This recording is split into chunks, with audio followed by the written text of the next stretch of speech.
nhớ trong ấy trong phong yêu sốt là cái thầu tháng sốt lo nó em cứ yêu lụa ấy cho dumpling cho biết sốt cột là tàu sai em cho không cứ yêu xí cho lụa cho dumpling nó chỉ nếu mà lấy nó cô xí cam bó là yang ground pork chỉ nó yêu cho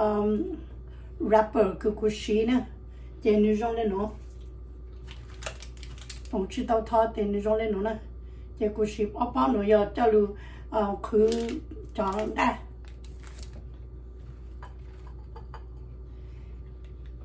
có ship ở lúc cái gì mà lử, yếm lát mà sống,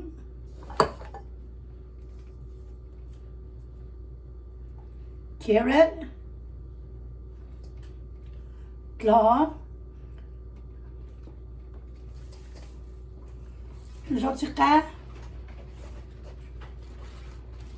hai củ xí cho rau lên nó này cho nó hoa cho Napa, là giờ phụ ta Chinese cabbage nó để cho nó cho rau củ xí cho lùi sâu cho hát, để củ xí bằng Hoisin sauce, Oyster sauce, chicken flavor. J là salt, để cô yêu xí tapioca starch, ít khó cho lùi sơ hát,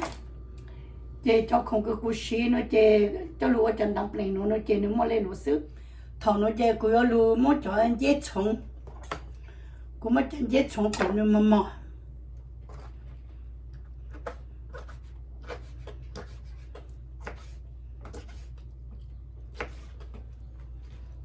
nó trồng lên nó nè,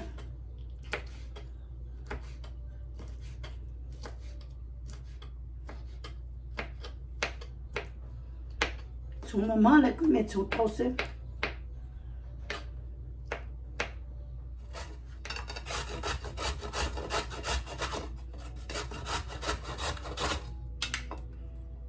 cô lên nó nè, trồng lò ha, trồng rau xích cá ok.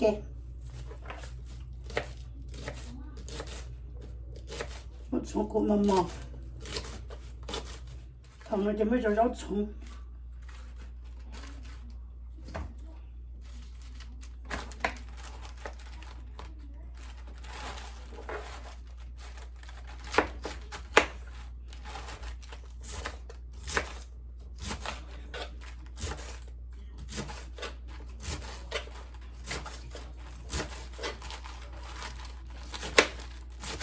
thằng nó chơi của tôi mới cho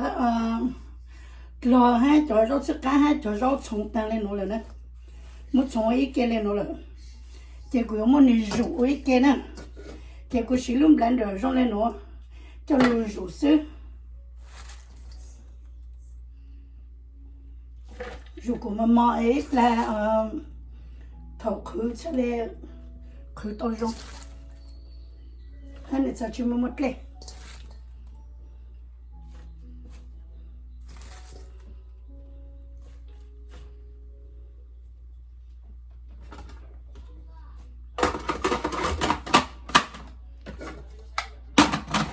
Thì lên nó sẽ chè cũng bằng tao kén tao nó cho lụi lị chỉ mới cho nó lụt tay lên nó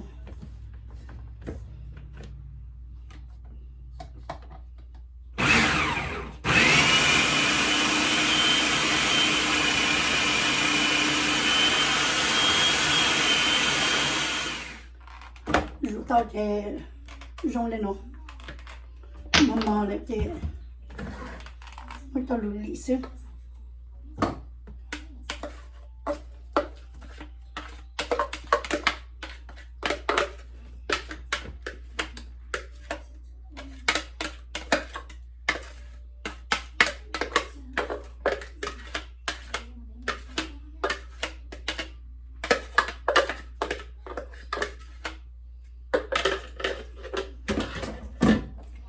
Ok,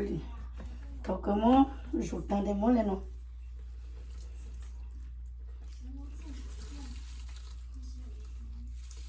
món rụt cho cột ta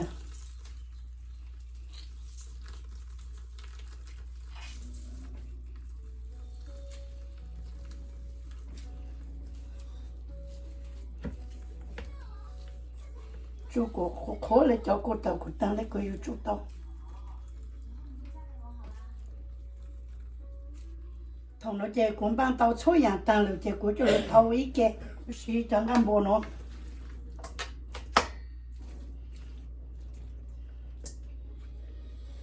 xí bảo lên mấy nhà xưa cô xí bảo lên nó xưa chơi mua chơi mà lựa chọn carrot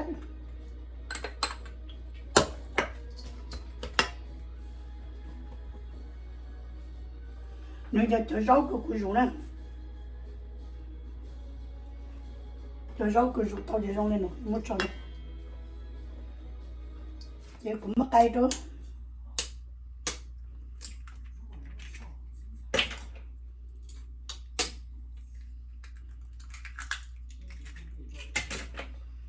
chơi cũng muốn chế chicken flavor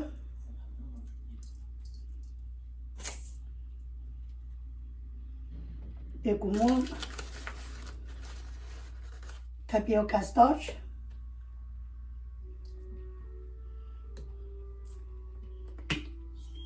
Hoisin sauce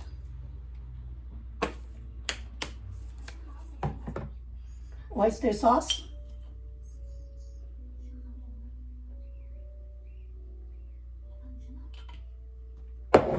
lên nấu cho sữa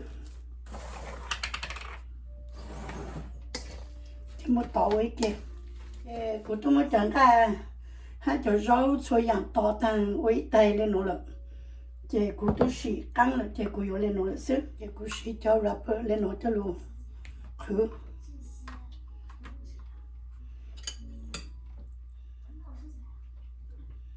chị mới khởi nhau lên nó cho lụt cho hú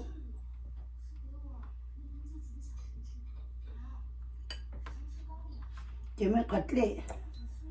cho lưng đun nó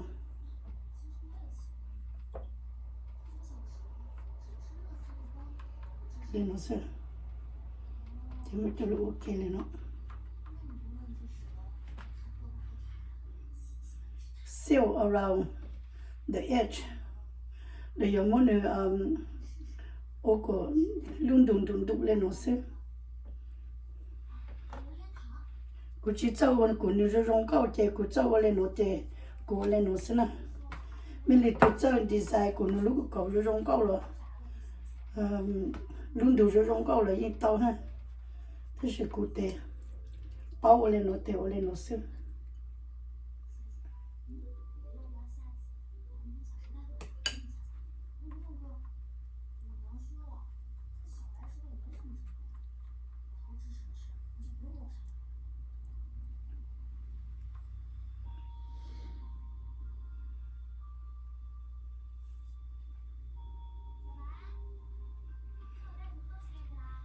lên nó cho cô ít là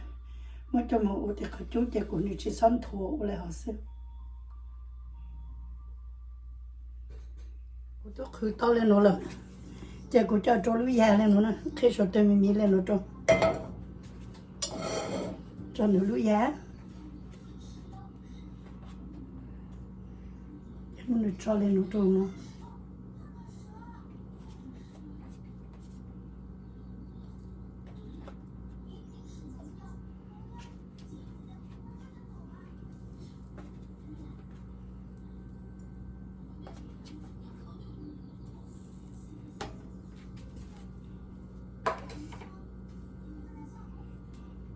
chỉ muốn miếng thịt lên cho,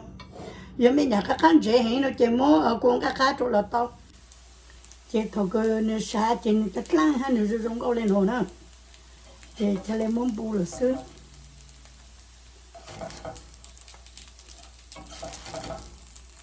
phốt dumpling nó ha, em mình nhà ha nó chỉ cho một ô tô tên mình tu mình nhỏ tên mình xem sự tông thứ mình nó ha, em bạn nào like, share, subscribe bút cho cô ha. Et puis, je suis en train de faire une vidéo. Je vais vous montrer une vidéo.